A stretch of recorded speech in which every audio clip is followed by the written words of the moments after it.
ಮಾಡಿ ಒಂದು ಚಲೋ ಹೊಸ ಚೀಲದಾಗ ತೊಗರಿ ಹೊಟ್ಟು ತುಂಬ್ರಿ, ಇನ್ನೊಂದು ಅದರಷ್ಟೇ ಹೊಸ ಚೀಲದಾಗ ತೊಗರಿ ತುಂಬ್ರಿ. ಎರಡು ನೀವು ಅಡತಿ ಅಂಗಡಿ ಅಂತ ಇರೋದು ದಲಾಲ ಅಂಗಡಿ ಒಯ್ರಿ. ಕಿಮ್ಮತ್ ಯಾವ್ದಕ್ಕೆ ಜಾಸ್ತಿ ಐತಿ?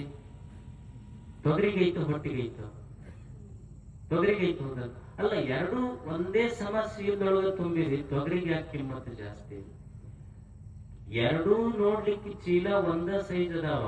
ಒಂದು ಚೀಲದಾಗ 1 ಕ್ವಿಂಟಲ್ ಹೊಟ್ಟು ತುಂಬಿರಿ, 1 ಕ್ವಿಂಟಲ್ ತೊಗರಿ ತುಂಬಿರಿ, ಹೊಟ್ಟಿಗೆ ಕಿಮ್ಮತ್ ಇಲ್ಲ, ತೊಗರಿ ಕಿಮ್ಮತ್ ಬಂತು.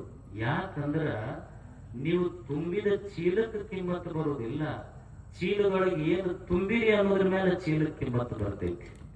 ಹಂಗ ಈ ದೇಹಕ್ಕೆ ಕಿಮ್ಮತ್ತಿಲ್ಲ, ದೇಹದೊಳಗೆ ಯಾವ ಜ್ಞಾನ ಐತಿ ಅನ್ನೋದ್ರ ಮೇಲೆ ಈ ದೇಹದ ಕಿಮ್ಮತ್ತು ಬರ್ತೈತಿ. ಅದಕ್ಕೆ ಮನುಷ್ಯನಿಗೆ ಗೊತ್ತಿರಬೇಕು, ಜ್ಞಾನ ಬಹಳ ಮುಖ್ಯ. ಇದಕ್ಕೆ ನ್ಯೂರೋ ಸೈಂಟಿಸ್ಟ್ ಅಂತ,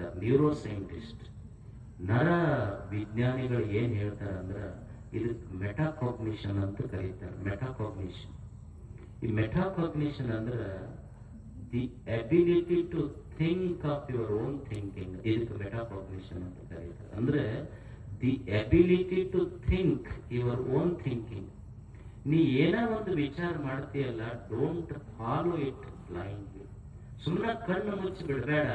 ಏನು ವಿಚಾರ ಮಾಡ್ತೀಯಲ್ಲ, ಸ್ವಲ್ಪ ಸರಿ ತಪ್ಪ, ಒಡಿತ ಕೆಡಕ ಹಿತ ಅಹಿತ ತಿಳಿದು ಮಾಡಷ್ಟೇ.